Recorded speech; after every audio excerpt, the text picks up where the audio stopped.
Testing. Testing. Got it? Call this meeting to order. Good morning. Morning. Good morning. Morning. Roll call. Commissioner Peterson, Present. Commissioner Ramos, Present. Commissioner Ryan, Here. Commissioner Rickliffs, Here. Commissioner Solopek, Present. Vice Chairman Montoya, Here. Chairman Kinzel. Present. Chairman Kinzel, I believe we have a quorum. All right. Commissioner Ryan, I'm putting you in charge of the Pledge of Allegiance today. I have a very special guest who's going to lead us this morning. Right.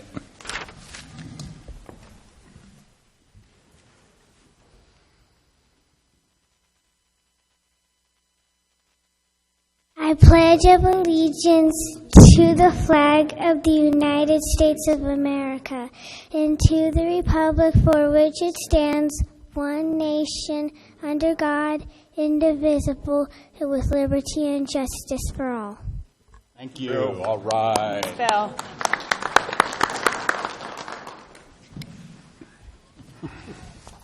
Ralph, she had you beat this morning on She the does, by far.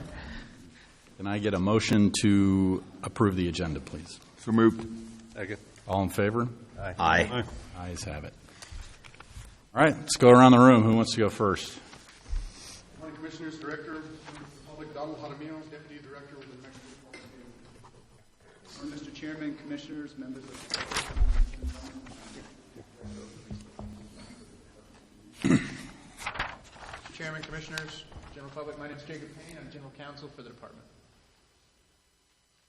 Morning, Mr. Chairman, Commissioners. My name is Lance Cherry. I'm the Chief of Information and Education Division.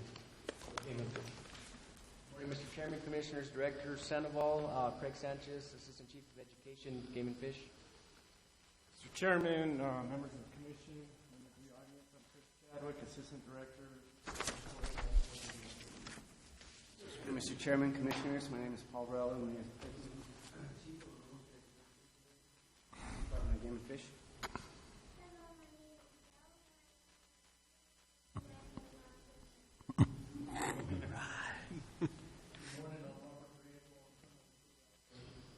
It's tough to follow that up, Colonel Gray. Good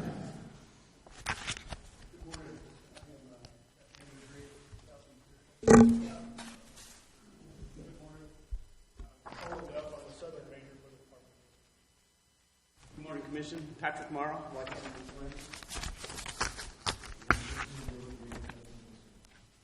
Morning, Mr. Chairman, Commissioners, members of the public, Stuart Lila, Chief of Wildlife Game. Chairman, Commissioners, I'm Rick Andes. I'm the New Mexico WIHEC Director.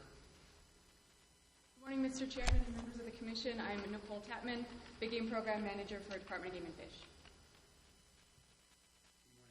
Good morning, Mr. Chairman, Commissioners, and public.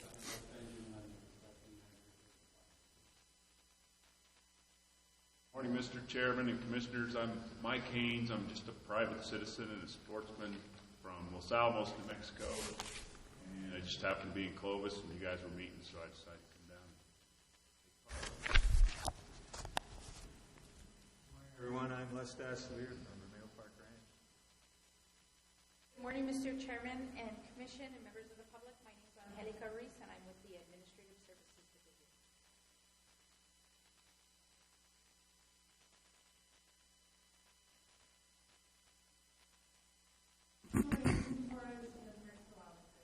We caught you working there.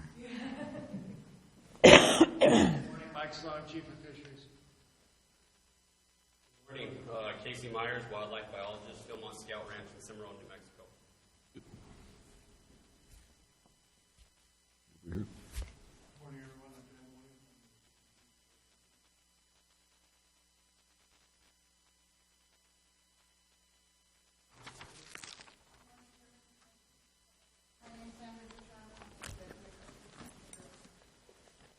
Morning, Mr. Chairman, Commissioners, and members of the public. I'm Mark the Innovation and Education Division of Game and Fish. Thank you. Welcome. Good morning, everyone. Can I get a motion to approve the minutes from our last meeting in Las Cruces and our March 28th special meeting in Albuquerque? So moved, Mr. Chairman. Second. All in favor? Aye. Ayes have it. Okay.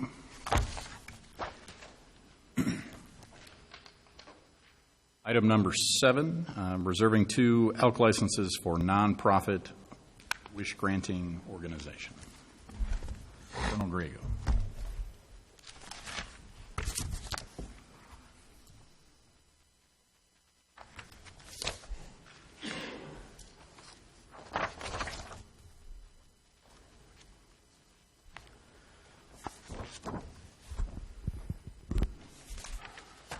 Mr. Chairman, Commissioners, I'm here to discuss reserving of 2 elk licenses for 2 nonprofit wish-granting organizations. Statute allows us the opportunity to reserve 2 elk licenses for individuals under the age of 21 who have been certified by a physician as having a life-threatening illness.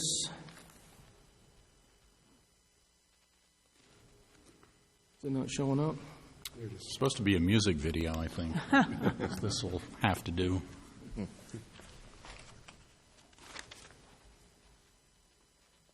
These 2 screens aren't showing Those 2 screens aren't working. the on. Gonna look like they have power. Anybody have any duct tape? Or baling wire. Baling wire? Power to this power strip.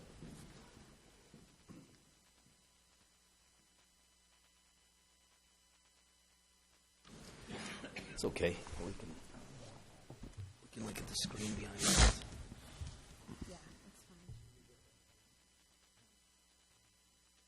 Fine.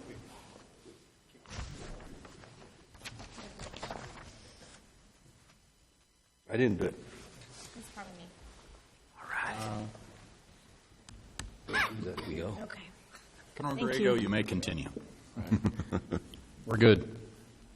Thank you. Mr. Chairman, currently we have 4 wish-granting organizations that have been approved through the commission.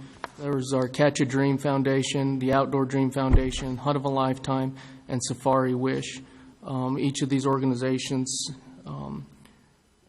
selects their own applicants, and those individuals that they do select, they do have to purchase an elk license.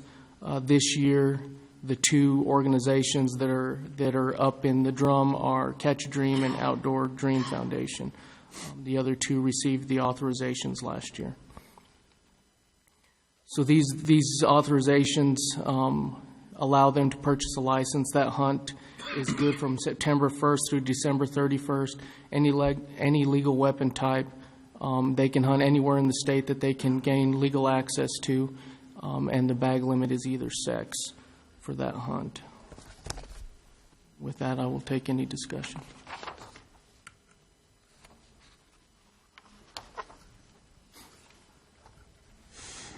Any questions or comments on this one? I will entertain a motion.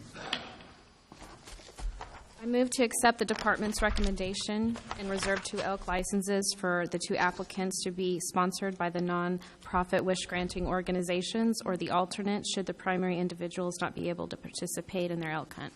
Second. All in favor? Aye. Ayes have it. Thank you. Mr. Varela, agenda item number 8, fiscal year 2020, initiation of budget development. Already, wow. Scary. Good morning. Agenda item number 8 is the development of the fiscal 2020 budget. So beginning next month in May, we will initiate the development and preparation of the 2020 capital outlay budget. Nothing but technical difficulties today. No, today the gremlins are running amok with IT. I apologize. Your presentations. Thank you. And the operating budget. In June, we will present the capital outlay budget for the department to the commission, which is statutorily due to the Department of Finance on July 1st.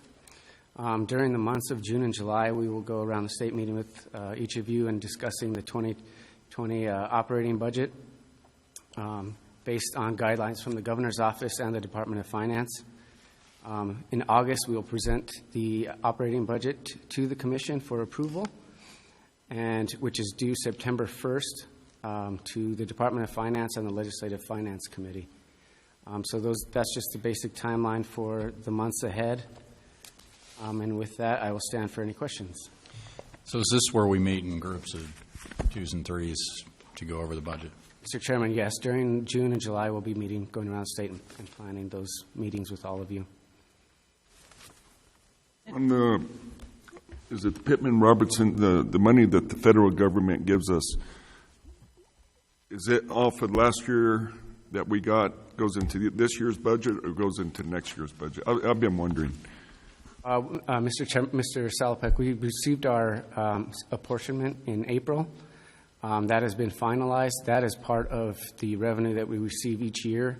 We typically budget about 14 to 15 million in federal revenue, and that comes out of the pot from Congress, and that's just a general amount. So they keep it yearly. So I was just wondering. Thank you. Mr. Chairman. Yes, sir. Mr. Varela, will you have a report on the habitat improvement stamp dollars and where those have been spent as well on that when you present that to us? Mr. Chairman, Commissioner Ramos, yes, we will have that information available when we meet with you in July and June. I'd like to also not only look at the dollars on that report, but I'd also like to see more of the habitat projects and, where those have been targeted by region. I know northern, southern, or whatnot. Mr. Chairman, Commissioner, we can have that information available and sent to you before we meet so that you can review that, and then we'll address any questions you have at that time.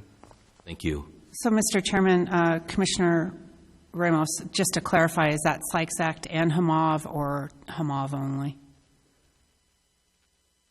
I'm sorry, I had a hard time hearing you on that. I was asking if you want the project proposals for the Sykes Act stamp and the HMOV stamp, or just the HMOV stamp, just to clarify. Probably both. Okay. Please. Okay. Got it? Okay. Any other questions or comments? All right, we'll see you in May for sure, and June somewhere. All right. Agenda item number 9, update on construction of Roswell Office Complex.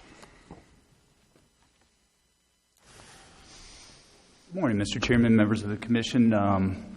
Mr. Benjamin is back, and he'll be presenting the update on the Roswell Office Complex. Good morning, Mr. Chairman and Commissioners. Let's move right. So the department has contracted by Hannah Houston back in January to do the design work for the Roswell complex. They're currently at about a 95% completion. 100% completion is due in mid-April.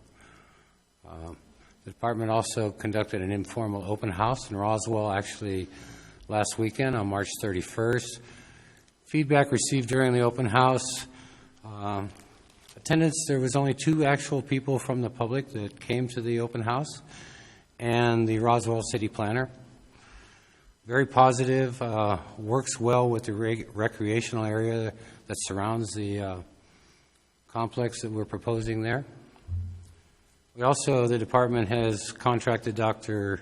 Stephen W. Crothers and Associates, otherwise known as SWCA, and they've started the National Environmental Policy Act, the NEPA study for the project.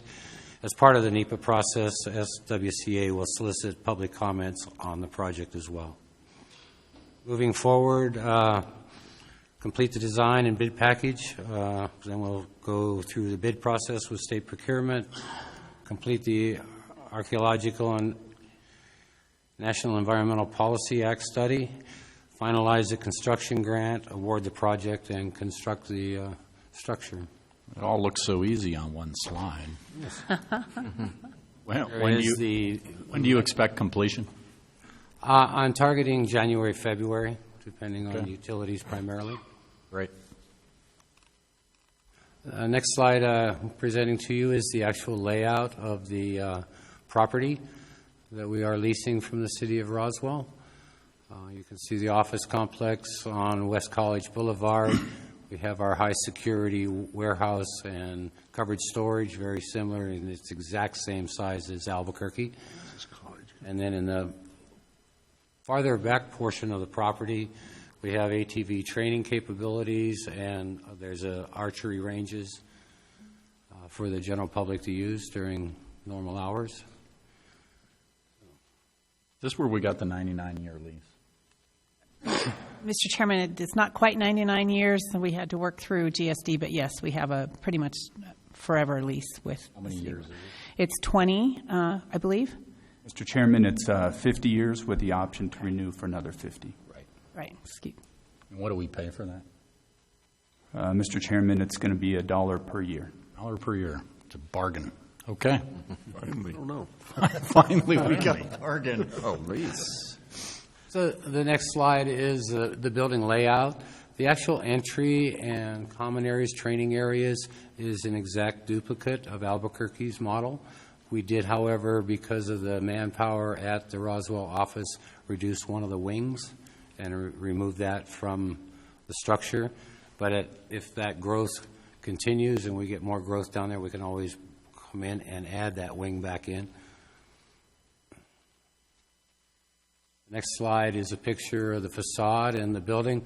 Of course, this is with the landscaping fully matured, which will probably take a few years in Roswell to mature. This is the front entrance, again with the facade. Looks nice. Discussion? Commissioner Ryan, do you like it? Love it. Okay. That's good news. So sometime early next year, completion? Mr. Chairman, yes, sir. When will you break ground? Currently, we're targeting late July, mid to late July. Should be warm by then. Perfect. Any other questions or comments? Mr. Chairman, I do have a comment. I do want to actually thank you for what you presented here today. I like how the standard of a building has been set for New Mexico here, following the Albuquerque model. I do realize the employees in Albuquerque, there's definitely a higher number there, and I still like that same style and, again, standard for the state. And I also like the user-friendly concept that you all have embedded into the whole property, utilizing all the property throughout the whole grounds with the archery and the ATV training sites, and who knows what else will be coming from that. But I like that the department is thinking in that mindset and standardizing things throughout New Mexico. I appreciate your presentation. Mr. Chairman, our Commissioner Ramos, thank you. Any other questions or comments? When will we see this again? Mr. Chairman, it might be a good idea to see it potentially in June or August. There won't be a commission meeting in July, so. Maybe August. Okay, great, thank you. Let us know when the groundbreaking is. Will. Agenda item number 10, update on the Hunter Education Program and other education opportunities. Mr. Cherry.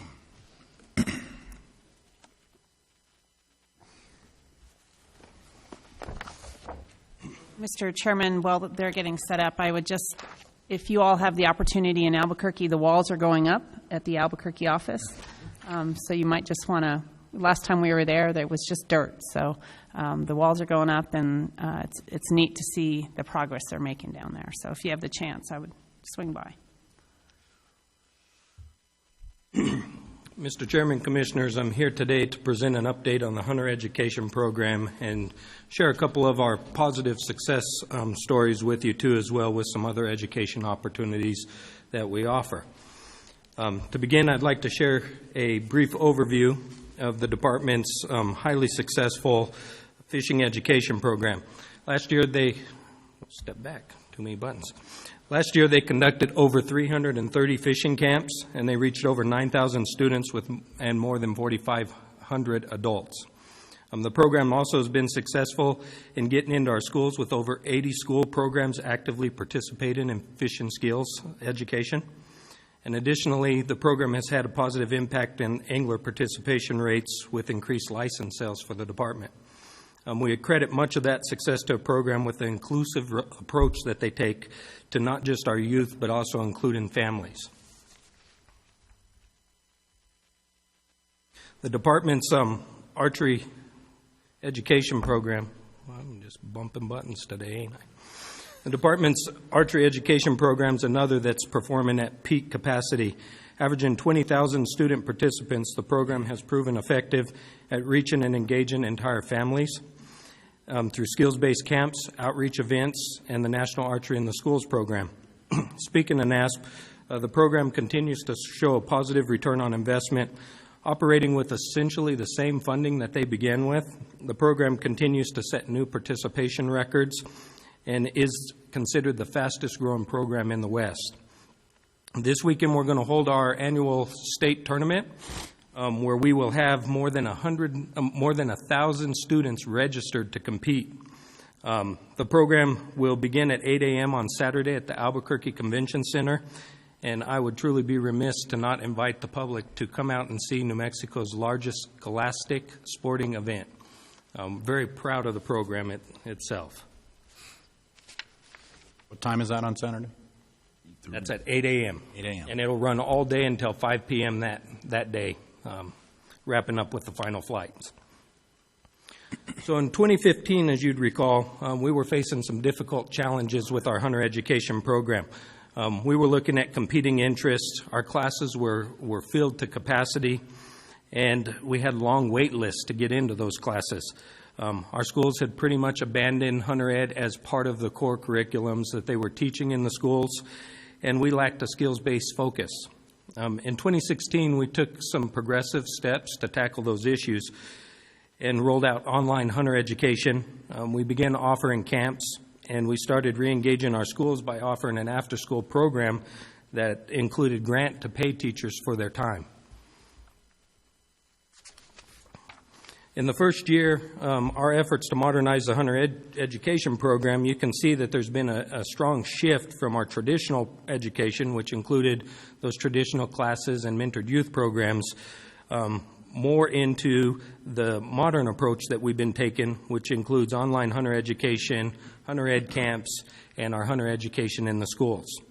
And while our numbers have been flat with approximately 4,000 graduates the past 2 years, we really were following through with our commitment to step cautiously and ensure that our safety record continued intact.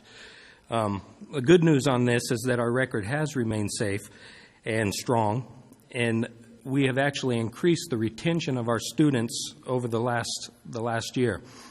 What I mean by that is that if you looked at our program just a year ago, about half of our graduates actually went on to buy a hunting license. That number has increased drastically, and we've had steady growth over the past year of actually recruiting and retaining those customers once they've completed those classes. This year, we're going to move into phase 2 of the program, and so we're looking to continually we're looking to improve those programs. We're excited to announce today that we will be working in partnership with the NRA to now offer a free version of our online hunter ed class. We expect that to launch in the next couple months. We're also working on a targeted marketing campaign to create greater awareness of the program. We're working to increase our skills-based camps, and we're continuing our after-school program. Another thing that we're doing is we're evaluating other state programs to ensure that we have streamlined our programs to be the most effective they possibly can be, really to help us increase that participation. So, as you know, hunter education is a critical component of our recruitment, retention, and reactivation efforts that we put out there. And we're continually looking for new ways to engage new audiences and help them become the future conservationists and leaders that we need for the future. So with that, I will stand for any questions. You've been busy. It's good news. Ralph, any questions? I do. I have some comments more than anything. Great efforts. I do see that. And being that we do offer the online after-school program at my school, we do see that trend that we started out with a lot of kids, which I'm glad that we, got this program going. It's been successful, but it seems like it has reduced. And my challenge is to continue getting kids involved, just like our guest speaker was talking about at the auction, that we had in February. We've got to get new people involved. And the beauty of this is it's not only reaching out to our rural population, but the inner city kids as well, especially with terrorism and everything and the fear of guns that's out there in today's world. Is educating people on, the use and the proper use of this equipment. So, but, I like the data that you presented here today. And incentives, I think that's a big challenge to continue reaching out and motivating them. I think your archery as well, that's going on this weekend, is a huge success. And just seeing those kids who will never really experience that in public schools and getting to compete has really engaged kids with hunting and hopefully hook them. And your data showed that today. I appreciate it. Thank you, Lance. Thank you. So we continue to do a good job with kids and young people. I'll visit with you at some point about what we do with adults and getting sort of first-time adult hunters into the field, or to fish or archery. As I know, for some folks, it's just a total black box. They're like, I might want to go do this. I like to be outside, but they're not sure how to do it. So we might give some thought to how to get adults who are interested engaged for the first time. And if I could add to that as well, I think that's a great idea, is that hunter education. Lance, one of the things that I'd like to see, and I think to reach out to students particularly, is I know we used to have a Project Wild or Project Wet as well curriculum.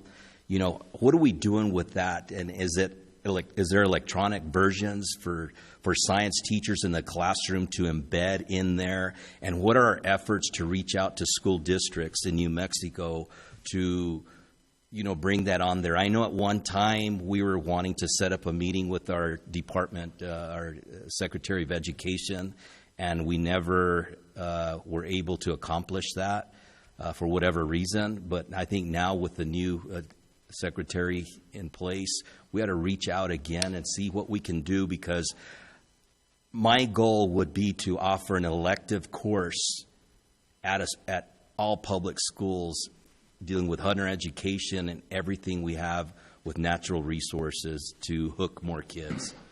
And a great place to do that is through, FFA programs as well. But even as science teachers, we got to reach out to those people, to offer that and to make that happen.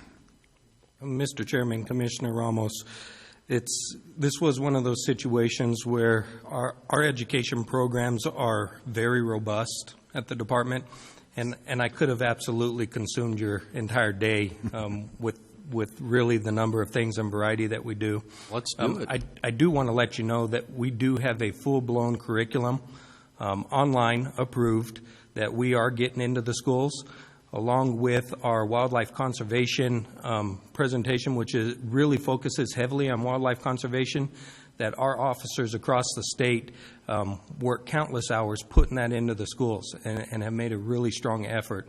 That doesn't mean that we won't continue to improve and enhance those programs, because we do that every day. I think that our strongest tool in the battle for our R3 efforts is our education programs, and we rely heavily on them to ensure that we're doing the right things to change those declining numbers. In fact, New Mexico is bucking the trend nationally, and we have reversed that trend in New Mexico, which I'm very proud of the staff and the entire department for doing. And just one last thing, recruiting, youth for our game and fish, even, I don't know if we offer any scholarships to high schools or FFA programs in our state. And I know we have a strong wildlife contest that engages thousands of kids.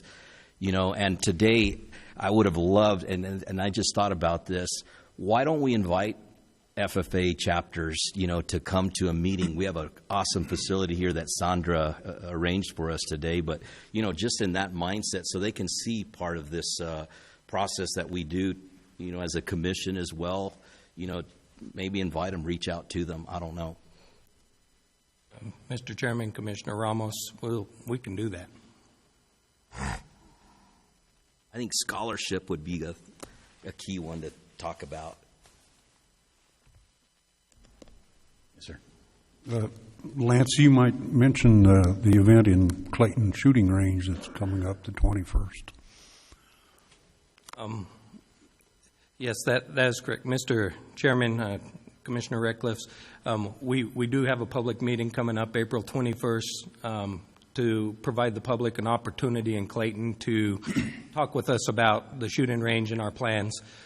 As we've brought those down to a more complete plan of what we intend to build and exactly what's going on the ground, and have worked through our compliance process, we are sitting right on that edge of prepping up to get ready for construction. And so this provides an opportunity for that public to come out and talk with us about that project. Right on.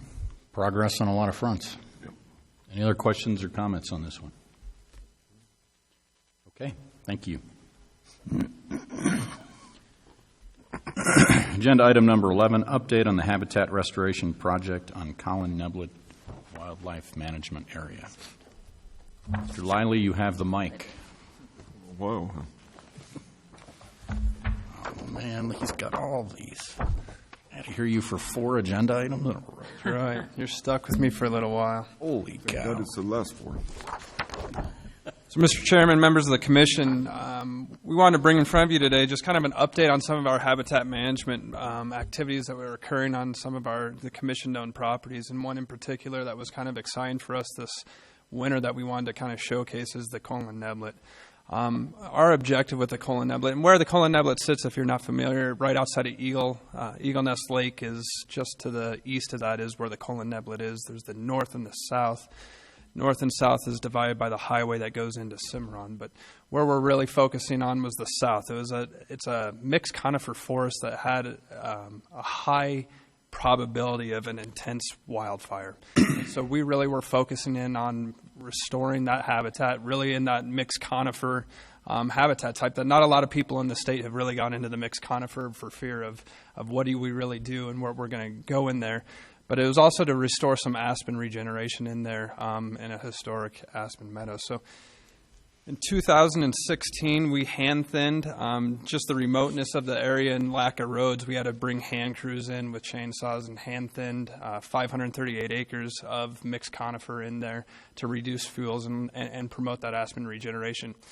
We then, in the most fire-intense areas or potential fire-intense areas, hand-piled, had crews go in and hand-pile 41 acres of that slash into about 1,200 piles, 1,100 to 1,200 piles to be burned. And we were able to, in a short burn window this winter because we didn't get much snow, but we did have a burn window where we had enough snow to go in and burn those piles this winter. So what I wanted to show you is so this is the Colin Neblett here. As you can see, this is the south. You can see just the tip of Eagle Nest Lake right here. But these are our different areas where we thinned. This southernmost area, if anyone's familiar with it, is the Tolby Meadows. We had a lot of forest encroachment onto those meadows, historic meadow system that we were really trying to restore. And then these pockets in here were historic aspen glades through there that we were really trying to restore and bring back that aspen community that's important for a lot of the wildlife species in there. So what you'll see here in this picture, and the room's a little dark, I don't know if you could see it on your screen, is this polygon that you can see with the yellow line is a thin polygon. What you can see is the brown in there is actually aspen trees. So we were trying to really restore that aspen, left a few of the pine trees in there, but the majority of that was taking out all of that. And it's on a pretty intense slope, so you could see fire would normally carry from the bottom up through there, so it creates a fire break up around here as well. And so we really went into that, focused on those. That's where we hand-piled these two areas. Again, we brought crews in to actually physically go pile the slash, put it into piles, and then we burned it. We contracted, so the Department of Game and Fish has a lot of habitat specialist staff. We don't have what we consider a burn boss, or what the prescribed burning community would call a burn boss on staff. So we contracted with a National Wildlife Coordinator group to get a burn boss, and they planned it for us. They helped develop it. We partnered with Forest Stewards Guild, who's a big partner on restoration of forest, get them fire adapted, fire resilient in the Southwest especially too. And then we got all of our necessary permits to conduct the burn this winter. We presented in January our proposed burn plan in a public meeting in the community around Eagle Nest. We discussed with the public. We had a fair amount of people attend. A lot of people were excited that we were potentially reducing fire danger in and around those communities, especially this January as we went in there with a low snowpack, high risk for fire coming in. We really wanted to get our burn done this winter. The prescriptions that called for the burn was we had to have 2 to 6 inches of snow on the ground before we could burn, 20 to 50% relative humidity, and the temperature had to be between 35 to 50 degrees. So as a specific burn window we were looking at, we were able to accomplish that burn window February 14th and 15th, and we burned all 1,100 piles in 2 days across that. We had 6 department employees that are what we call red carded, or basically we're working on our habitat people to all be red carded so they could participate in prescribed burning activities or fire activities. We had 2 people from the Forest Guild. We had 2 people from the fire team on Philmont Scout Ranch that came out and helped us. And then the one person from Forest Fitness was our burn boss. He's the one we contracted to kind of oversee the whole operations. But this is what it looked like after the burn. So we monitored it for about 3 weeks after to make sure nothing was smoldering, it wasn't going to creep. But as you can see, we took from an understory that had that potentially coming into this dry summer that had a lot of potential for high intensity fire moving through there if we get a strike or some kind of fire going through, to an understory that looks something more like that, a more adapted system that if fire moves through, we hope it doesn't get up in the crown, and really improved the habitat resiliency and the wildlife habitat in there. With the Cullen Nublet specifically, there's still about another 497 acres where we could pile material. We went in where the highest intensity was first of a potential fire to come in. We're planning on piling the rest of that and burning through continued winters. We've started building burn plans for basically all the commission-owned properties because our goal is to really make them more adapted, fire resilient, make sure we're not having catastrophic wildfires. We're really focusing in on kind of the more high-risk areas, like the Sargent Wildlife Area, which is deemed a really high risk for wildfire, but also high risk for a watershed issue because it's kind of the headwaters up around the Chama, and a severe wildfire in there is really going to have a pretty big impact. The other thing that we're working on is increasing the number of department employees that have burn qualifications that could come on, help us with these prescribed burnings and get it there, and working with our conservation officers that a lot of them have also worked with the Forest Service and already have some of those qualifications, and just continuing to keep them qualified so they could do it. And the department works with the Forest Service and the BLM and state land throughout the state on prescribed burning throughout the state. We really think it's a good tool. It works great for wildlife habitat. It costs a lot less than mechanical treatment. For example, the whole cost of this project on the Cullen Nublet was about $300,000 when Commissioner Ramos spoke to where is some of the habitat stamp funding going. This was part of the HAMAV funding money that we have that we spent on this Cullen Nublet. About 25,000 of it was for the thinning. 20,000 was for the burning. So you get an idea of how much cheaper if you can get a burn in there, as long as you have a safe means to put fire through the system, then it's a lot cheaper to use per acre. But the hand crews, of course, are very expensive. So, we plan on doing this through all of our department properties. We're kind of assessing our commission-owned properties, assessing which ones are priorities first, and moving through, again, looking through different habitat needs from wildlife to fire severity to watershed needs as well. So this particular project was thin, create piles, burn the piles. Yes. This is not the kind of burn where you sort of start a fire and hope it doesn't get out of control. Yeah.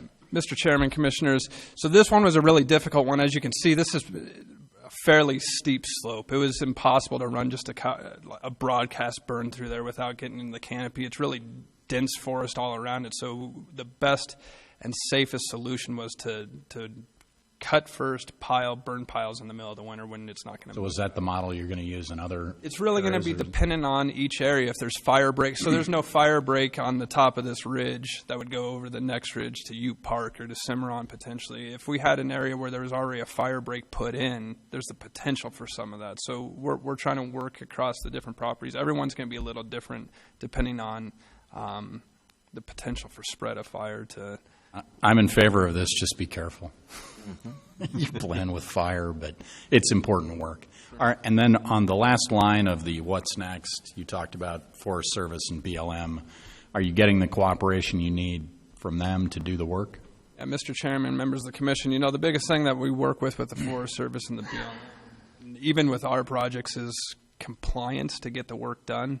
And so once we have the compliance, the cultural clearances, so the ARC site's done and all that, it's easy to go in and do the work. The hardest is trying to get to that point. The Forest Service has been great once we get all the clearance work done to go out there and get the work done. So, well, you know how I feel about cooperation with the federal government. I like to do things on a handshake and get it done. So if you run into roadblocks there, let us know and we'll figure out what to do. But all of this is really important work. Extremely Questions or comments? important policy to have and to be doing this consistently, and I hope the federal government and other states take note of the way proper forest management. So thank you to the department for leading the way on this. Well, anyone who's driven to, we've driven twice now to our meeting in Mescalero and seeing just how. Maybe I see it more than you guys do because I go that way, but it's just terrible what that fire did. So anything we can do to cut down on catastrophic fires, I think it's really important work. Yes, sir. Stuart, the 497 acres, is any of that going to be done on Colin Nublet North? Mr. Chairman, Commissioner Rickless, we're going to look at transitioning over to the north. It hasn't been cut yet on the north side, but we are looking over there. It wasn't as big of a fire risk as the south side, but yes, we'll look into the north. It would be, again, hand cutting, piling, and burning in there as well. Well, I sure know that north side needs some work too. It's been 40 years that the department did considerable commercial work, sales and so forth, both sides of the road. Is there any consideration of a commercial sale?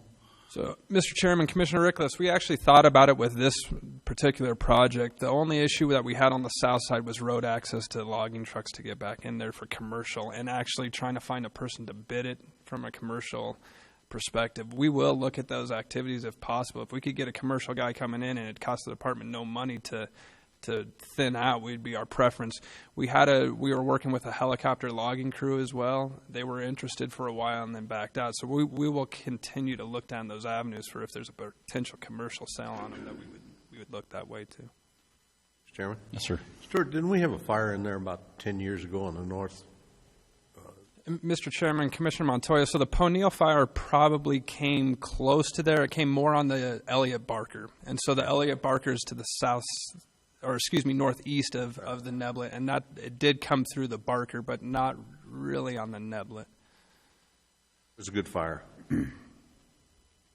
Chairman, Stuart, I know we're talking about our properties, but when they have Forest Service fires and what, do they include us in that, and do any of our habitat dollars go into that as well?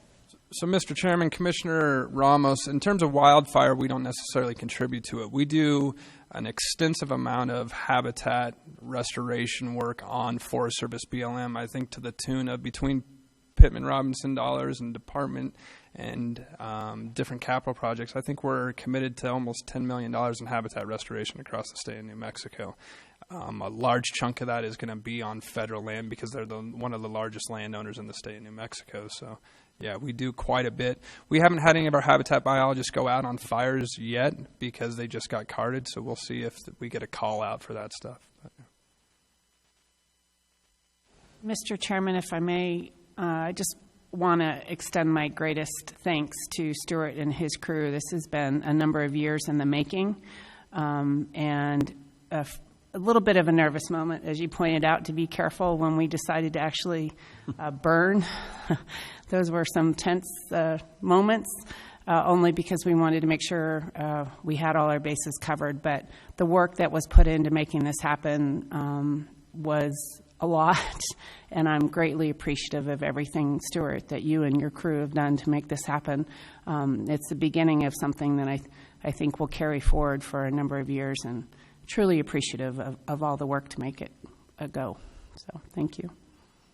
What's the term? So if you burn piles, what's the term for a different kind of burn that's not what's Chairman, so there's like a broadcast burn, so where you're just burning across. So there's different processes, and we do it across the state. So like in a pinyon juniper dominated landscape, you're not going to get a lot of canopy type fire, and a lot of times there's not a lot of understory to start the fire. So what we might do is go in with a hand crew and thin it out and scatter all the slash, then come back 2 years later after it really dries out and then burn over the top of it with a broadcast burn and get it going that way. So it really depends on what kind of forest type you're working in. Mixed conifer is the most dangerous because it's most susceptible to a catastrophic wildfire that gets up in the crown, and really that's where you get your 300,000 acre fires that we see, that these big catastrophic. We don't want that. So again, be careful, but this is super important work, so thank you. Any other questions or comments on this? All right. Agenda item number 12, initial discussion for potential rule changes on the Barbary sheep, oryx, and Persian ibex rule 19.31.12 NMAC for the 2019-2023 seasons. My gosh, I'm going to be old when that's over. Stuart. Mr. Chairman, members of the commission, so this is the first time that you guys will hear this rule. As you know, we've kind of discussed the new rule process. It's a little different than the previous year, so we have kind of a more fleshed out proposal in front of you today. We'll come back one more time to kind of get final recommendations from the commission and finalize. But we'll come at you today with some of the data behind our proposals and where we're planning on heading, and look for direction from there. So we'll start with ibex. This graphic in front of you is a look at license numbers and harvest. We've really ramped up nanny harvest of ibex on the Florida Mountains. Some of you might recall, we had a helicopter survey about 5 years ago, so that would have been around this time period in the 2012-13, where we counted minimum observed about 1,200 ibex on that mountain. There was an agreed upon number of about 350 ibex on the mountain with the BLM. We've been working with the BLM, and it looks like we want to manage around 700 to 750. Well, that number of licenses was really a response to that many. Those are all basically female immature licenses and nanny hunts to try to reduce that nanny population. We were sort of successful. You could see we had one bump of a good year of killing some nannies, and then some years here. Success rates vary every so often, but one of the biggest things is we've maintained the male segment of that population. In fact, we've increased the male. We really look at trophy billies by classifying them as what we call white billies in the surveys, and we're at about 100 to 110 white billies on average each year. So we're maintaining our quality but trying to decrease that population at the same time. So for the next 4-year rule cycle, what we're really looking for, instead of going through a population management every year like we've been, is trying to actually put that into the draw, is get as many of those tags into the draw for hunters to draw up front, increasing those female mature draw licenses, potentially at least doubling it, but maybe going up to, right now we're at 50. We look at least 100, but maybe going up to about 150 to 200, and creating new hunts. So creating hunts of about 50, so quality still is a quality hunting experience, but trying to get to where we can manage and stabilize the population. Last year's count in August still showed our minimum numbers was 815, right around 815 ibex were counted in last year's survey. So we're still a little bit above our objectives, but we're starting to kind of slow down. We've reduced it some, but we're trying to now stabilize, and we think that around that between 100 to 200 licenses will be where we could stabilize the population for the female and mature. Our proposal will be to remain the same on all either sex and the trophy hunts, so we still maintain that quality billy hunt. I have a question here. Could you briefly discuss the background of our agreement with the BLM as far as numbers are concerned, the history of that, and where we are now? Sure. Mr. Chairman, Commissioner Ryan, so part of the history was when we first released them, it was kind of looking at, okay, what is this mountain going to hold carrying capacity-wise? When are IBEX potentially going to have a degradation on habitat potential? It was thought it'd be about 350. As we've kind of seen more from the population, it looks like it's about more on the 700. And the other aspect is we were trying to keep ibex isolated on the Florida Mountains, trying not to get movement to like the Tres Hermanas or Cook's Peak or some of those other ranges. When we get about over 800 is when we start seeing movements off the Florida's range. So our goal is to, working with the BLM, keep monitoring the habitat conditions on there, but also mainly to make sure we're not having populations moving off the Floridas and establishing elsewhere. And that's where that 750, 700 has come in from with working with the BLM.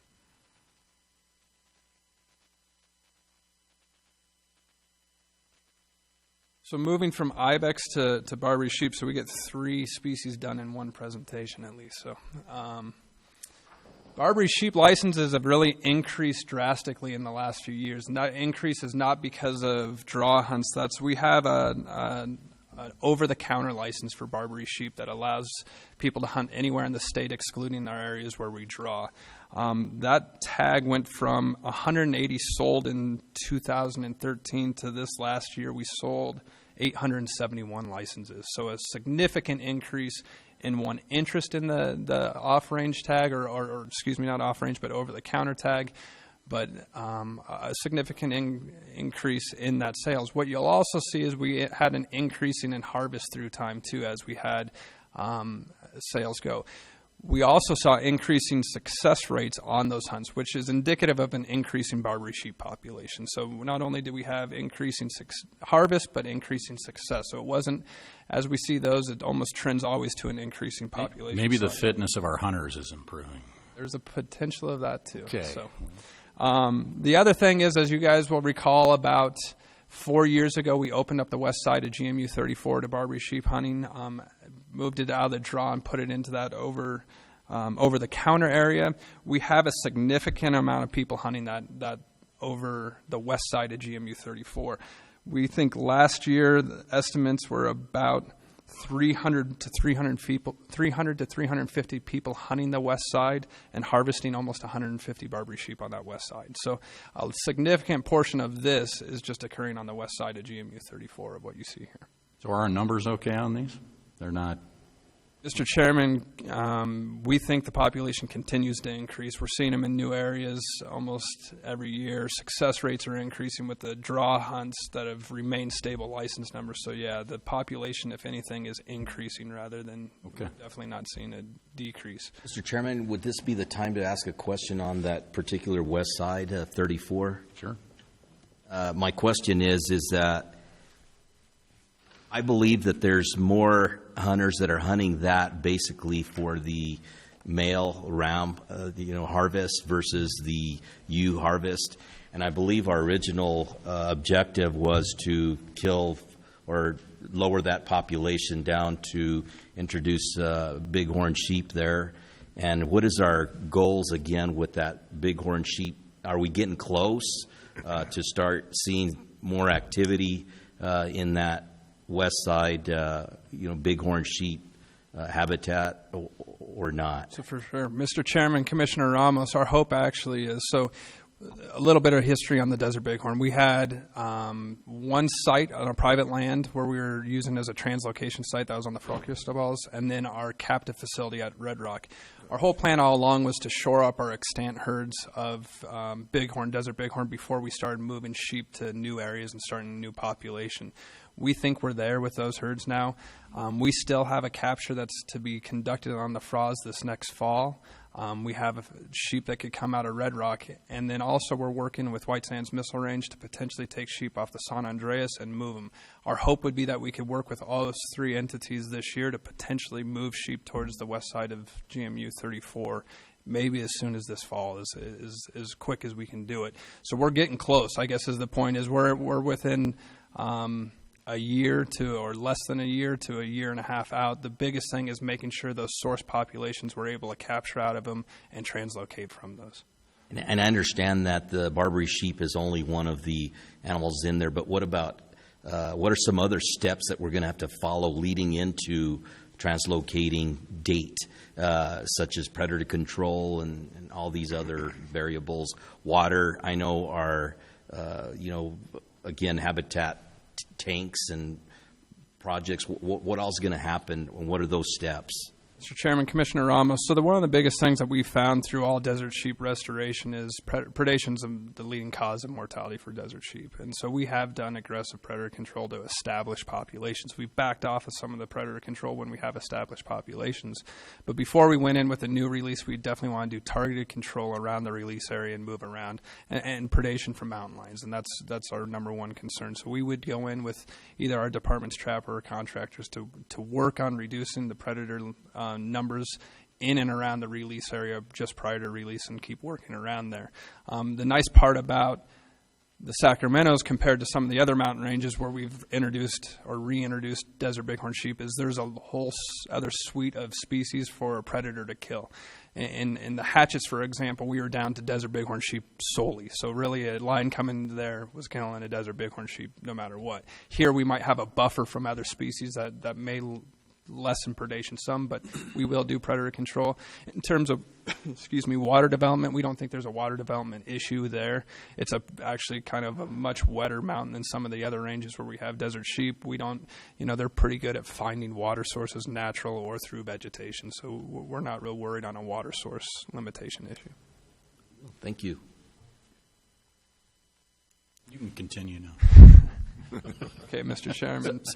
And I'm sorry, so with that scenario, information you just gave, do you think that the over-the-counter hunts will still continue in that west side? Mr. Chairman, Commissioner Ramos, our goal would be still to manage both those populations in concert, not let Barbary sheep grow to a size where they overtake desert bighorn, but yes, we would keep that over-the-counter Barbary sheep hunt in there, even with the presence of desert sheep in there. We would do that, yes. We're going to hold you to it. Mr. Chairman, Commissioner Montoya, I know you will, for sure. So we have a couple of kind of changes we want to propose for Barbary sheep. One is, of course, the standard adjust season dates for the calendars, but one of the largest is combining. So right now we have two different draw hunts for Barbary sheep. 29, 30 are split into one draw, and then 32, 34, 36, 37 are split into another draw. 600 hunters apiece in each one of those month-long seasons. Basically, what we're proposing, or what we'd like to propose, is combining all those draw units together, creating more hunts out, and spreading hunter density, and let a hunter basically go hunt where Barbary sheep are, and let them kind of go across the landscape. Less people hunting at one time, more hunts, more opportunity, but not limiting them to certain GMUs as much. So part of this proposal would increase licenses and the draw licenses by 25%, going from 1,275 to 1,600. Again, like I said, going out and letting hunters choose within those draw units. We're not proposing putting any new units in the draw or changing our statewide over-the-counter, just letting hunters go throughout the whole draw units if they have a tag, and then splitting hunts out. The structure we're proposing for a split is before you. That first hunt that you see, that third weekend in October, is really kind of getting in towards some of the rut of Barbary sheep. So it's less hunters out on the ground. It's kind of more of a quality hunt, we would call it, potentially for Barbary sheep hunters on there. 5-day hunt in October. And then having those three other hunts, as you'll see there, of 475 licenses apiece, 10-day hunts, rather than the 1 month-long season, all concentrated in those two two different hunt codes. We think we'll spread out hunter density, increase a little bit of days hunting, but really decrease the number of hunters in the field while trying to manage sheep and trying to really manage numbers so we don't see more expansion from Barbary sheep. That's our goal. The other big thing is and I think it's an oversight on us on the last time of the rule, is we don't allow public hunters that draw a hunt to hunt private land with written permission. We just want to make sure we allow that to ensure we do it with all of our other licenses. It's just ensuring that's in there. And then the description of GMU, the west side of 34, is a little confusing. We're working with the military to really get at a nice bound that's easier for hunters to understand where they can hunt and where they can't on that west side escarpment of where that is. And McGregor Range, working in concert with them, they're proposing increasing hunts by 33% on McGregor Range as well for Barbary sheep. So you don't anticipate, the clumping issue is what we get a lot of complaints on from private landowners and so forth, with these clumping of hunters around where the game are. And so in this scenario, instead of limiting hunters to specific game management units, you're spreading them out calendar-wise rather than game unit-wise. Is that Yeah, accurate Mr. summary? Chairman, Commissioner Ryan, so it's calendar-wise, but also fewer people per hunt period as well. So it's instead of the 600 per hunt period, we create more, 475, and a much larger area for them to go hunt, rather than the 2930 now is where a lot of the complaints on the clumping comes in, is we have 600 hunters hunting on the month of February. Well, in reality, that first week, it's 600 hunters trying to get somewhere, and that's where we're trying to get at, to spread that density out, move them across the landscape, and hope to not have as much of those clumping issues, but also achieve our harvest management goals for Barbary. Are we adding more, or is it the same number that we currently have for the draw portion of it? Mr. Chairman, Commissioner Ramos, the proposal is to add approximately 25% increase in the draw numbers as well. I like that. All right, moving on to the third species on the table. So I'm going to split off oryx a little bit separately from on White Sands Military Range to off range. What you'll see here in front of you, that upper left-hand graph, is licenses and harvest. Since about 2009, you'll see a pretty significant decrease in license numbers on White Sands Missile Range, which corresponded with a parallel decrease in harvest. So success rates remain the same, but harvest was purely driven by license numbers. The graphic on the right is the count. That's why Mr. Wynn is here complaining. He must have showed up because I didn't see him behind me before. He missed his opportunity. The graphic on the right is our counts from the survey data. You'll see there the population did peak. So here's about 2009, where you'll see the highest numbers were here in the 2008-2009 population peaking around that period. And then as we kept going a little bit heavy on the license, we had a decline in the population. Not a big surprise, but as we saw this license numbers decrease significantly, we're seeing the upturn in the population again. We're seeing it such to where we're going to probably be up around plus the 2,500 before too long. Working with White Sands Missile Range to try to determine license numbers to maybe stabilize that population is about 700 hunters on draw hunts outside of the population management hunts. So what... let me skip a couple of these. What we're looking at and what our proposal is to in White Sands Missile Range is to create 4 new hunt periods on White Sands Missile Range. Right now there's 5 hunt periods for draw hunters on there. We're proposing going to 9 and proposing increasing the once-in-a-lifetime hunts from 270 hunters to 585 hunters. Right now on White Sands, for those premier hunts, we have about 6,800 people applying for the 270 to 255 premier hunts. So it's about a 3.7% chance of drawing a once-in-a-lifetime hunt. There was discussions with White Sands Missile Range if we create these all as once-in-a-lifetime hunts or if we create 400 non-once-in-a-lifetime hunts that aren't part of the once in a lifetime. The department's recommendation is because we still have such a demand and a desire for once in a lifetime, we have a really low success of hunters drawing it is to create those as once in a lifetime hunt periods. And that's why you'll see this number going from 270 to 575 is a pretty significant increase in once in a lifetime. Also increasing our broken horn hunts from 125 is what we're is in the license for this coming up season to 135, and increasing the veteran hunt from 25 to 45. On that veteran hunt in particular, right now it's reserved for returning Afghan or Iraqi veterans. That hunt numbers, the number of people that are applying for that decrease annually and continue to decrease annually. We're wanting to propose to change that to modify it from Afghan, Iraqi veterans that are New Mexicans to any New Mexican veteran to apply for that hunt. We think it'd be, as we see that, we want to offer up that opportunity. White Sands, I know, has a lot of people that work on the military base that are they weren't part of those campaigns that still want to know why they can't go hunt. So we agree, and we're proposing changing that. Maintaining the youth hunting opportunities and the mobility impaired opportunities. But one of the biggest things that White Sands proposed, and we agree with them, is eliminating kind of the designation of these hunt areas, Rhodes Canyon, Stallion Range, to ensure that we still have quality once-in-a-lifetime hunts. Is before the proclamation goes out, we would delineate what portions of the military range where we would put hunters.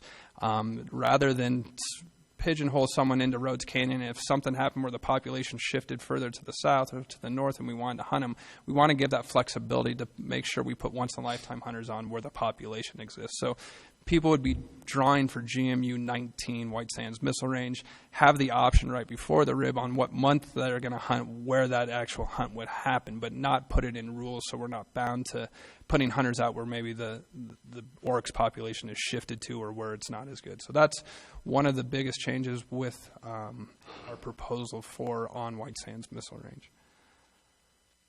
I go back quick here to an off-range graphic, unless anyone had any questions on range, but off-range license sales have remained constant, as you can see there. Harvest has remained fairly constant to slightly increase. And what you'll see here is we had an uptick in the bull harvest. This is bull harvest here. This is cow harvest. You'll see cow harvest is really pretty flat. Bull harvest is maybe upticking a little bit. Success rates are actually increasing a little bit, even though the license number is the same, suggesting probably increase in the population size off-range as well. We're averaging almost 55 to 60% success on off-range hunts currently, so still highly successful. Our proposals for off-range are to increase those hunts by 25% as well, from 600 to 750 on those hunts, spread across all the months where we hunt, and then increase the off-range youth hunts as well by 39%, from 180 to 250. Again, that's in response to the data showing probably increasing numbers given the increase in success with the same number of hunters on them. Got enough animals to pull it off? Mr. Chairman, we believe so, yes. Okay. Why don't we take some public comment first, and then we'll fill in the blanks. Patrick, welcome back. You're welcome. You can keep your hat on. Chairman? You can keep Yeah, your I hat know. on. Oh, is my head that ugly? Was that? Oh. No, Pat, it's the face. I just want to thank the department and the commission for considering these. As I think you can see that the data suggests we may have lowered tags a little too much. You know, White Sands, that 2,500 is arbitrary in the core area. That's, you know, based on the counts and the models that we've developed, they follow pretty well. One thing that we have to consider on that growth, in 2010, we had a severe freeze on White Sands, especially the northern. We probably lost a whole cohort of calves in 2010, and I think we're seeing an explosion of babies being born after that. We saw those broken horns. 50 to 70% of all our oryx were broken horn after that freeze. Those things are coming back. Quality's coming back to those animals. So I appreciate, and we concur with we've had a lot of discussions about the numbers. I introduced one thing that I still would like the commission to consider, and it's really, the numbers are the same.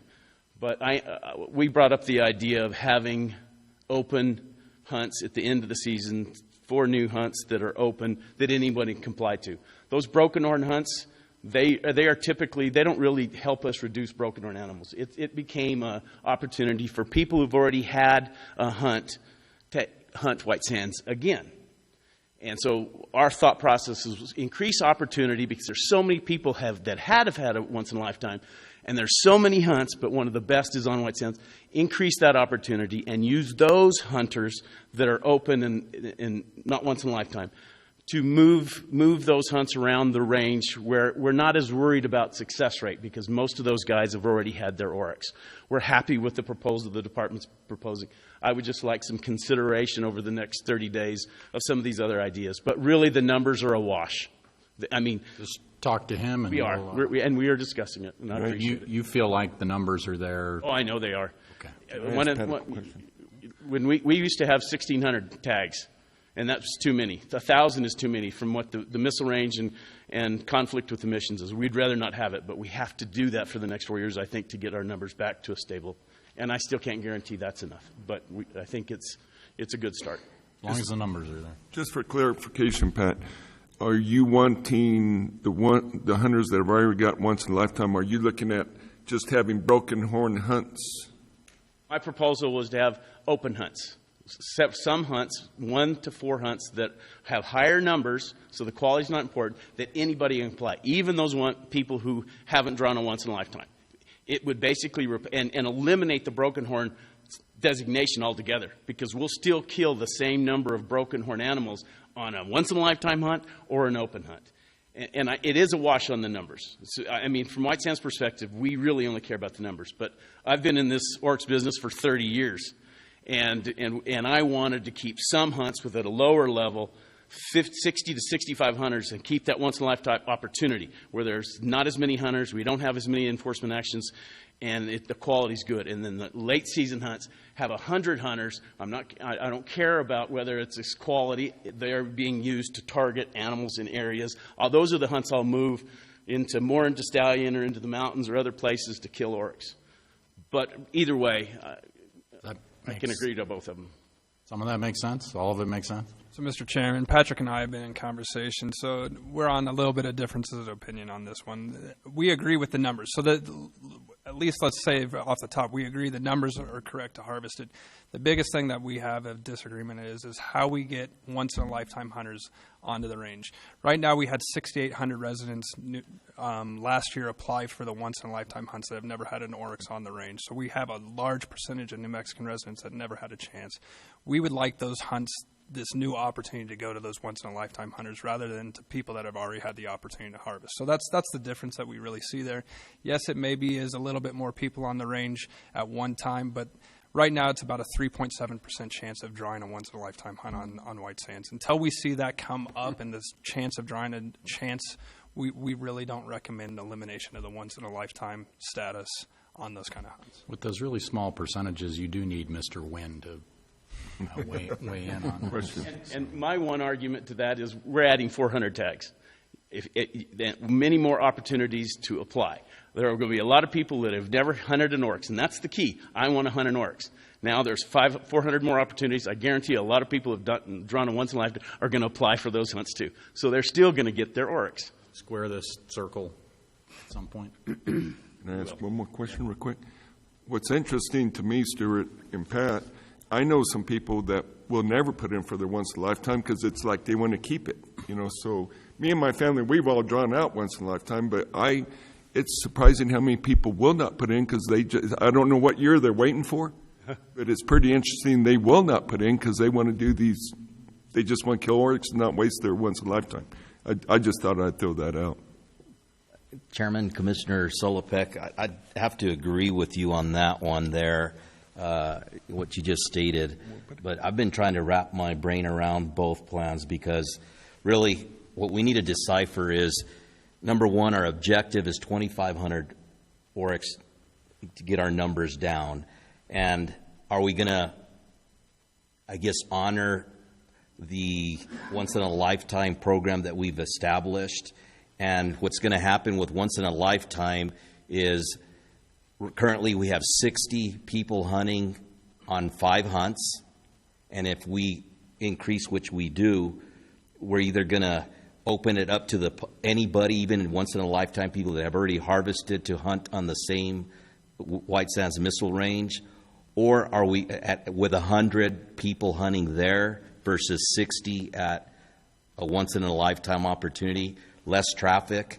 Or are we going to, because it works both ways. Here's the second option that we have here, is that if we have the 5 original once in a lifetime hunts that we have, and we increase 4 more, you take the average and it's going to be about 85 hunters on the base. So really, I think what we need to decide is, do we want to just leave it for once in a lifetime and try to reduce that, let's say 6,800 to 55, I don't know, once in a lifetime people, and allowing them to be on the base for 85 hunters at one time? Or is it to put them down to 60 and then allow the general public to draw for these 4 other hunts at 100 out there? But let's also note that you have the 100 tags, let's say, or 100 hunters in a weekend or 2 weekends in the month of January.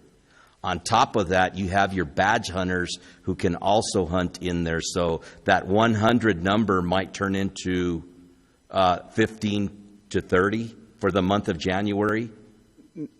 Incorrect, sir. But what we would do with those population management is we would move them away where those premier hunters are, and concentrate those hunters in south of 70 in the southern San Andreas, where they're truly remote. So I wouldn't overlap those with not in that same area, but they'd still be on the base. They'd still be on the base, but not in the same area. Correct. And with that being said, what I like and what I heard from Stuart is that he's going to be allowing the flexibility now when you put in for hunts for Unit 19, and you all determine where you need the population reduced, whether it's a once in a lifetime or this new style that you're presenting. And if I may, Chairman and Commission, the once in a lifetimers, there are so many of those that haven't drawn them, but they've been on lots of hunts. They want it. And the idea of Stallion and Rhodes Canyon is hardcore, because there are areas that they want to hunt, they're going to go. Once in a lifetime, they want to keep in those locations. With the 100 ones, they don't have that expectation. They may want it, but they don't, because I may hunt them farther south. They're not going to get their honey holes that they know about anymore. But I'm not going to worry about them, because I reserve those core areas for those once-in-a-lifetime areas. It is a philosophical thing more than anything else. And one other point, look at all the opportunities for anybody to hunt an oryx, not White Sands Missile Range, off-range. You're increasing those. McGregor, all of those things. There's so many opportunities. Even though it's 3.7 to draw the first-time odds, it doesn't really, in my mind, match what a once-in-a-lifetime hunt in the state of New Mexico is, like bighorn sheep or ibex or Valvidal. Those are different because there's so many oryx opportunities. The only thing we've created is that core area of White Sands. That is philosophical. And I appreciate your time. Mr. Chairman and Commission, if I may just add a bit of information or piece to the conversation. The number one complaint that we get, and this is as my time as the ASD chief, is individuals who have not drawn out for their once-in-a-lifetime. And so we are the managers of the Commission and the Department of trying to provide those opportunities to the individuals that continue. That is the number one complaint we get for the hunt system, is that they are people that have been trying to draw out for a lifetime on White Sands. And so this becomes a discussion that I think needs to be brought into the larger population of hunters, because I would be willing to bet there's a difference of opinion.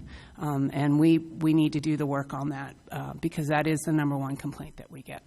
And I think that's a good thing. That means we're providing a quality opportunity people want. So I can live with the department's recommendation. I really can.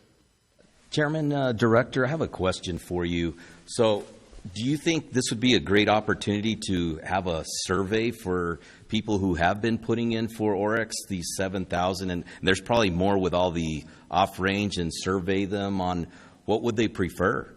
and let the data kind of determine and help us guide us with this decision? So, Mr. Chairman, Commissioner Ramos, it's certainly something we can put together.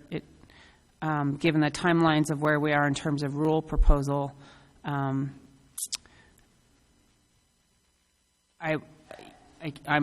guess what I'm struggling with is I'm not sure that we could get that done in time for the rulemaking purposes, but we can certainly try, and I can take that back to my IT people and see what we can do. As we continue this discussion over the next couple meetings, I think for me, you're going to have to convince me on moving those 400 licenses, not including them in the once-in-a-lifetime section as the department's proposing, and how that would be somehow fair. To me, it's a fairness issue with these once-in-a-lifetimers. So I tend, at this point, to agree with the department's proposal, but I am trying to remain open-minded. So that's all I ask. Sandra, we may need the octagon to settle this. So. Thank you, Commissioner. Thank you. If I can continue, and I know we've already talked about on-site, on the range, and that's what we just discussed.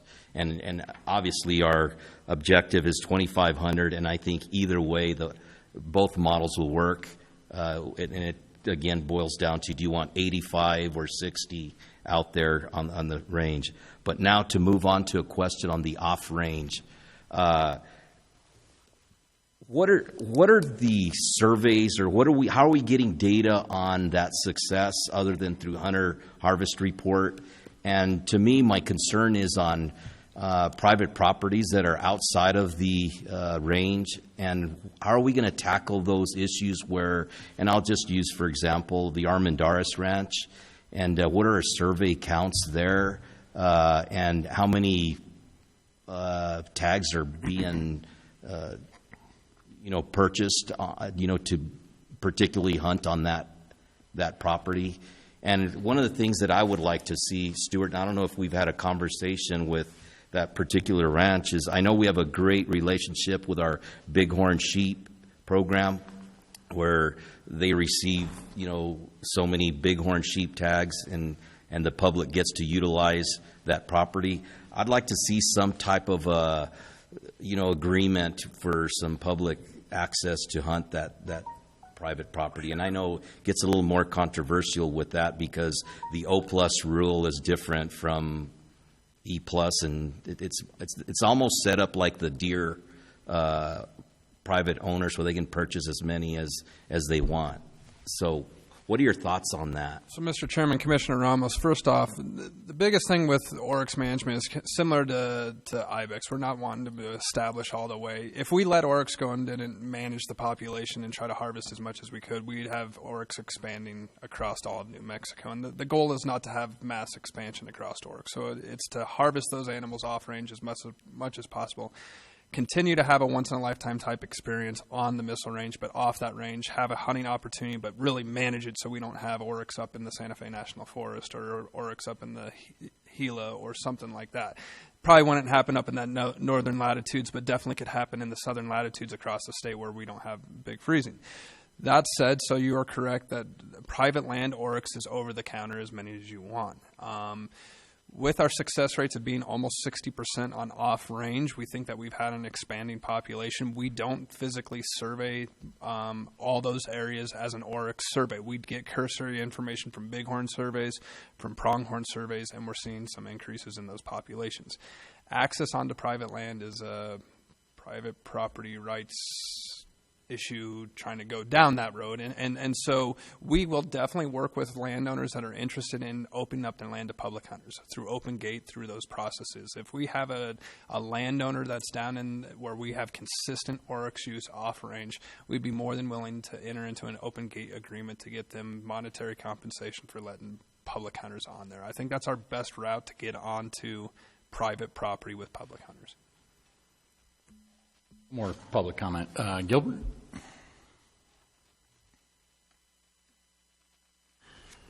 Chairman, Director, Commissioners, most of you guys may not know me. My name is Gilbert Villegas. I'm the hunt administrator for White Sands Missile Range. I do the daily operations for a while now.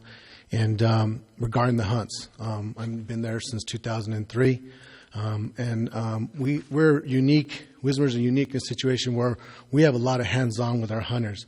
As the director is aware, she was out here last year, having a fabulous time. Commissioner Ramos, Commissioner Salopek, you guys have been out there. You guys have been there on different times of the year. You guys have been out there, and we've had 115 hunters. And you were out here this last year, we had 65 hunters. My feedback is agreeing with Patrick as well as the department. We've had an extensive, great relationship with the department. Always have, especially with Nicole, with Desert Bighorn Sheep and stuff. It's been a great relationship. My feedback to this aspect is that I know the hunters, I know the hunt on a daily basis. I communicate with 100% of the hunters from the time they draw to the time they go out via email twice a year, phone calls, the whole 9 yards. I meet everyone at the gate, so I'm there. I understand what the situation is. So based to Stuart is saying is the quality, once-in-a-lifetime hunt. What is a once-in-a-lifetime hunt? 2003, 115 hunters was not a quality once-in-a-lifetime experience. We're jamming hunters in. It takes 2.5 hours to get them in, 2.5 hours to get them out every day. So when you talk about a once-in-a-lifetime experience, we have an opportunity now where in this change role, where we can actually make this a real quality hunt. Quality in the aspect of hunt pressure and more quality hunting and actual trophy hunting because you don't have that extra pressure. My opinion would be that we should continue to have, not take once-in-a-life opportunities away. We have those 5 hunts, but let's keep them quality.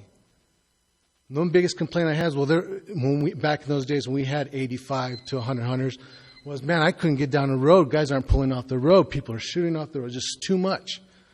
So my recommendation to the commission would be is that you're right. The bottom line is what it is. We're here to manage numbers on White Sands, like Patrick has said, and agree with everything that Patrick said. But we have an opportunity to make this a once-in-a-lifetime hunt. Adding the true number for once-in-a-lifetime hunt is that 50 to 65 range, where someone can go out, enjoy the landscape, somewhere they'll never be able to set foot again. And for me, and understanding the hunters at that level, this is an opportunity the commission has to make this a once-in-a-lifetime experience and still have the additional 4 hunts where we have a population management type situation that opens it up to everyone, youth, veterans across the country. That's another issue that I get a lot, is that veterans across the country that aren't residents aren't in this pool. This would allow it. It'll allow them again. So that's basically what I'd like to provide to the commission, is that you guys have an opportunity to discuss, as well as the department, a once-in-a-lifetime opportunity. The 3.7% is a number, but the reality on the ground is any more than 65 hunters, you're starting to pull away from that once-in-a-lifetime experience. And to me, as a hunter, as an administrator, I think that once-in-a-lifetime number is that 50 to 65. It gives you that experience, and I get emails constantly after hunts. These last 4 years, a lot more response for that, enjoying that experience. So that's what I'd like to say. Stuart figured it out. Yeah, he has a tough job. Any other questions or comments? I have a comment, Commissioner or Chairman. If we're talking about the quality being the number 65, couldn't we have more hunts once in a lifetime? Instead of just having so many, 4 or 5 hunts at 65, couldn't we add hunts and still have a once in a lifetime? Mr. Chairman, Commissioner Peterson, we would totally be on board with that. If 65 is the number, we would ask White Sands to open up one more hunt. 10 came from White Sands on the number of hunts to do it. So if they'd be willing to open up another weekend, we'd be good. So, yeah, maybe that octagon's going to come out. But, yes, no. I don't want the 10 hunts. We got down to 5 to 6 and 12 points is impact on the military mission. The more hunts we have, the more, we're the last low man on the totem pole when it comes to scheduling time. And that's where we wanted to get these down to 5, 6 quality opportunities that maintain the population. Now we're having to expand that. If I go back to 13 or 14 hunts, all of a sudden we're going to have hunts canceled. Because of missions. Missions do not go on weekend. They give me some latitude, but the more hunts we have, the worse it gets. National security doesn't follow the calendar necessarily. Understood. Sort it out, Stuart. I appreciate your thoughtful comments. There's no substitute for experience, so that's important.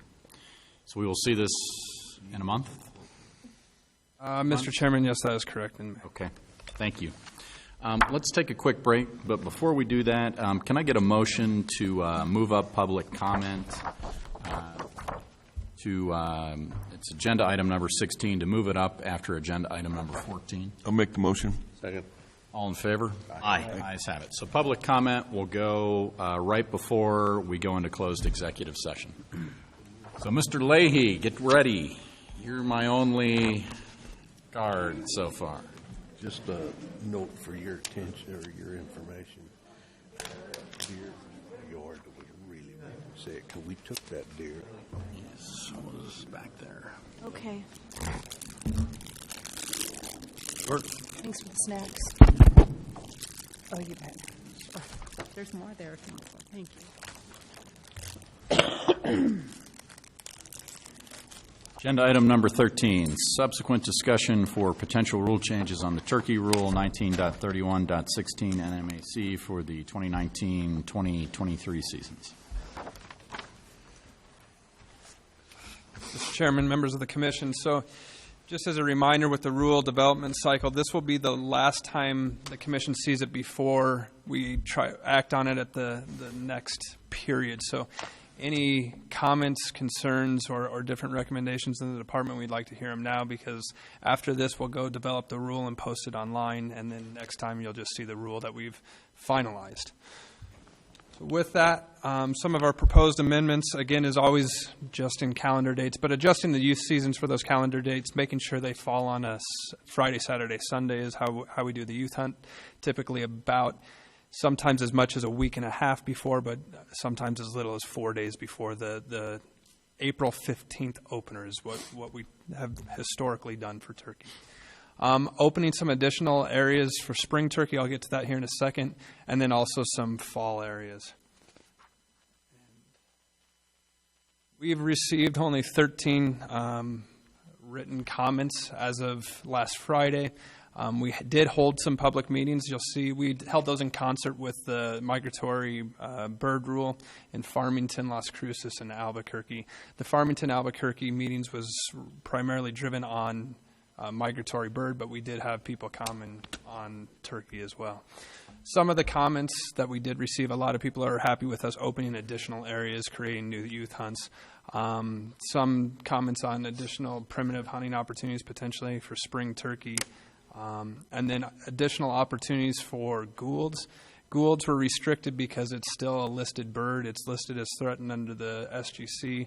By rule, we can only hunt 2 of those right now until we get them delisted. And we're in the works of trying to do that in cooperation with Mexico, looking at habitat in the United States to try to move that as fast as possible. As you know, you all approved a recovery plan last year for Gould's turkey, so we're on our way there. And that's the main comments we received. Our proposal for the youth hunt dates would be what's in front of you, 2019, starting on the 12th, 2020 on the 10th, and then going earlier on the 21-22, probably on 2022. That's about as early as we'd like it to be. Around 2020, I think the next leap year is 2023. We would move that back a week again to adjust for that creep on a one day. So during this cycle, we're not going to push it another week, but that's our proposed options there.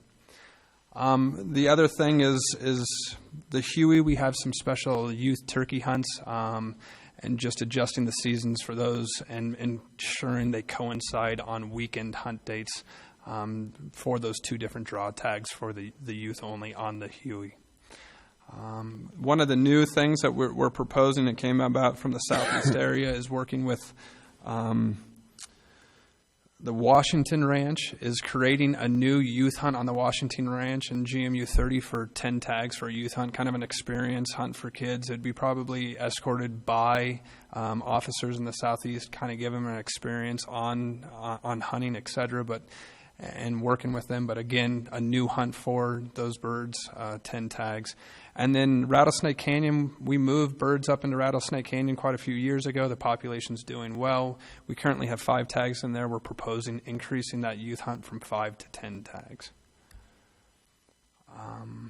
And then in addition to that, the 2 units that we're proposing, or 2 areas we're proposing opening for the spring hunt, is Bluebird Mesa WMA. That's in the Jamison 6A. It's kind of a small WMA. We worked on it recently with the Turkey Federation to improve roost habitat on there. It's looking good, and we were proposing opening that to the spring turkey season, and then also opening GMU 33 to spring turkey for the spring season on the over-the-counter tags. Excuse me. For the fall, additional areas that we're planning on are proposing to open is Bluebird Mesa again, but GMU's 5A, 39, 51, 52, and 53. Some of those northern units where it's currently closed, population-wise, we have the birds to do it, and we're proposing opening that up and allowing some more opportunity during that fall time period for turkey hunts. Are these open for spring as well currently? Mr. Chairman and Commissioner Ramos, yes, they're currently open for spring. It just allow additional opportunity in the fall now. And with that, I would take any questions, recommendations. Again, this is kind of our last hash there. Is there any turkey hunting like in units 41, 42, all those? I haven't looked at the proclamation. Mr. Chairman, Commissioner Ramos, yes, those are open in the spring as well as in the fall currently.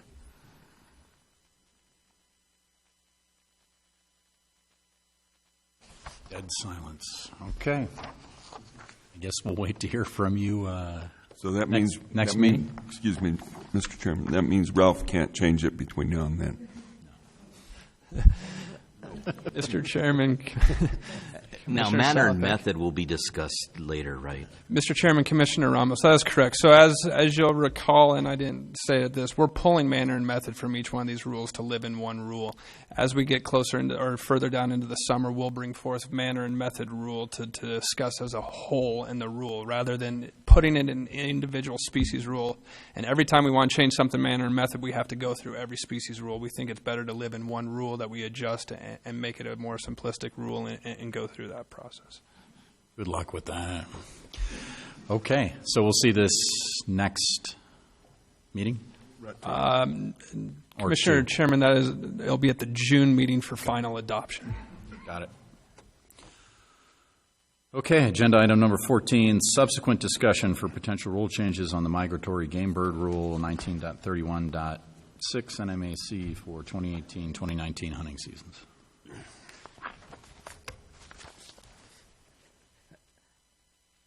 Is it too late to ask a question on the turkey? Just one comment. And I think we really need to look at this. Stuart, I know we have the youth hunts, and I think that's a great thing, but have you considered allowing mobility impaired hunters to hunt during that time frame as well? Mr. Chairman, Commissioner Ramos, no, I guess it hasn't come across to us as one, either a public comment or as something we've considered. So I don't know that it would, the creation of the youth hunt was to create a unique opportunity for the youth outside of the adult hunts. Because turkey's over the counter, anyone could get it, whether you're mobility impaired, youth, senior, non-resident, resident. We weren't really concerned as much as creating just a special opportunity for youth is why that stands alone. But we haven't considered it otherwise. Yeah. And the only reason why I say is, of course, and I love the presentation that they made with the gobbling peak and incubation time and all of that. And I wouldn't want to move the dates earlier, but that 1 week earlier time for a mobility impaired hunter in a wheelchair who is out there wanting to call a bird in, it would just improve their odds a little bit better, and I'll leave it at that. Okay. We'll pick up agenda item number 14 again then. All right. Mr. Chairman, Commissioners, this is migratory bird. As you know, we go through this every single year to coincide with the federal regulations on migratory birds. We have to adjust our calendar dates and season dates according to the federal frameworks. Same with possession limits and the bag limits. Final frameworks for the Federal Register. Since this slide or this presentation was made, we got notice it's probably not going to come out till May now. So we're going to get the proposed frameworks came out a month later. They're saying the final frameworks are probably going to come out in May this year, but that still gives us time for rule and getting this in place, and it doesn't mess at all with our rule scheduling. So at least it's going to coincide to where we can get it done and finalized in June as well. Again, just the proposed changes is to conform to the federal frameworks. One of the nice parts about the federal frameworks this year is we're allowed to increase the pintail bag limit from 1 that we had this previous season back to 2. So we're in an increase in the pintail, which is big for our state as we winter a lot of pintails along the Middle Rio Grande and a lot of our hunters there. Sandhill cranes, our proposal is in that Middle Rio Grande Valley is to move that hunt later when more of the birds are in. We're still not getting we're not taking our full allocation to Sandhill cranes, so we have that opportunity to move that hunt later, have it a higher success hunt as well. 12 public comments received. Again, we had public meetings in Farmington, Las Cruces, and Albuquerque. Some of the comments received, while they were valid comments, would go against the federal frameworks, and we can't do that. And that was really having a dark goose season that started early and ended really late.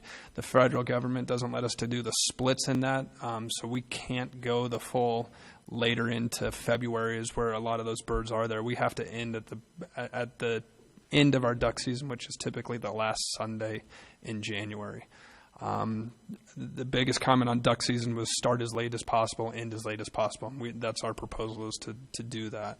And Sandhill crane dates, again, start as late as possible and end as late as possible to increase harvest. And that's the proposal in front of you. Real quick, this is just our proposed hunt dates in the Central Flyway, starting the north zone a little bit earlier before freeze out and the south zone a little bit later, trying to end those hunts as late as possible and have the dark goose and light goose seasons coincide with that. Mourning dove, again, last year we had a lot of days added to mourning dove. Federal frameworks allow us to continue to add those days, so we're the same. No change in Pacific Flyway. Again, liberal bag limits, liberal season, so we have long season ending at the end of January. Geese have the split in the Pacific Flyway, but again, we're ending the last day possible, so nothing big. Changes with waterfowl from last season.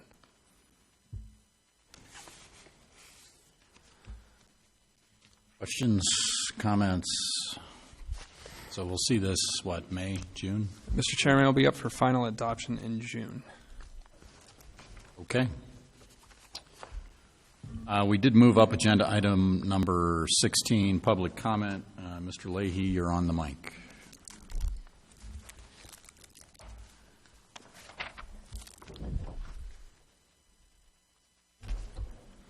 Mr. Chairman, Commissioners, Madam Director, I just wanted to let you all know that at the last meeting, I had informed you that our members were asking for a shooting range in Farmington. We have surveyed our members. We've gotten a number of responses.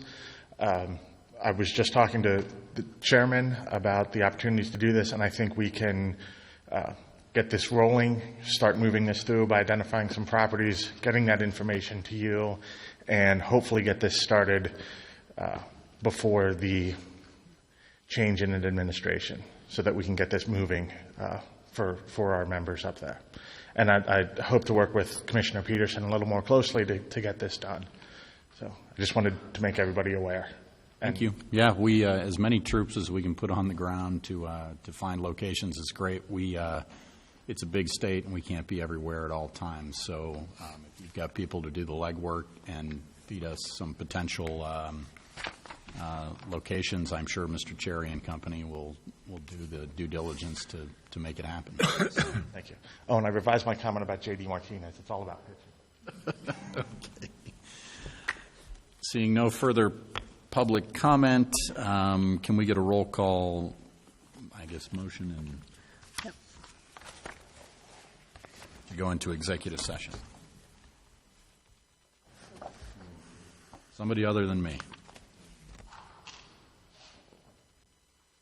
Chairman, I move to adjourn into executive session closed to the public pursuant to Section 1015-1 H2 NMSA 1978 to discuss limited personnel matters relating to complaints and discipline pursuant to Section 1015-1 H8 NMSA 1978 to discuss property acquisition, and pursuant to Section 1015-1 H7 on matters subject to the attorney-client privilege relating to threatened or pending litigation, in which the Commission and/or Department is or may become a participant as listed in Agenda Item 15, subsections A, B, and C. Commissioner Peterson. Second. Sorry. Second. We got a second. Now we can do that part. I apologize. Commissioner Peterson? Present. Commissioner Ramos? Here. Commissioner Rickliffs? Yes. Commissioner Ryan? Commissioner Solopek? Yes. Vice Chairman Montoya? Yes. Vice Chairman Kinzel? Yes. Chairman Kinzel. Mr. Chairman, Council has advised me that instead of voting here, you need to vote yes. So are you asking that we redo the vote? Yes, I am. Thank you. Okay. Here. Yes. Commissioner Peterson? Yes. Commissioner Ramos? Yes. Commissioner Rickliffs? Yes. Commissioner Ryan? Yes. Commissioner Solopek? Yes. Vice Chairman Montoya? Yes. Commissioner Chairman? My vote remains the same. Kinzel, yes. excuse me. Thank you. Still the same, yes. Okay. No matter who you are. And with that, I think the vote carries and we'll go into executive session. So this is where we're having executive session, so we'll need to ask everybody to leave the room. Turn off. Sure. This commission had adjourned into executive session close to the public. During the executive session, the commission discussed only those matters specified in its motion to adjourn, and it took no action as to any matter. No further agenda items. Can I get a motion to adjourn? So moved. Second. All in favor? Aye. Let's have it. Wow. Get my name? Personal record. Now, 6 minutes ahead of schedule.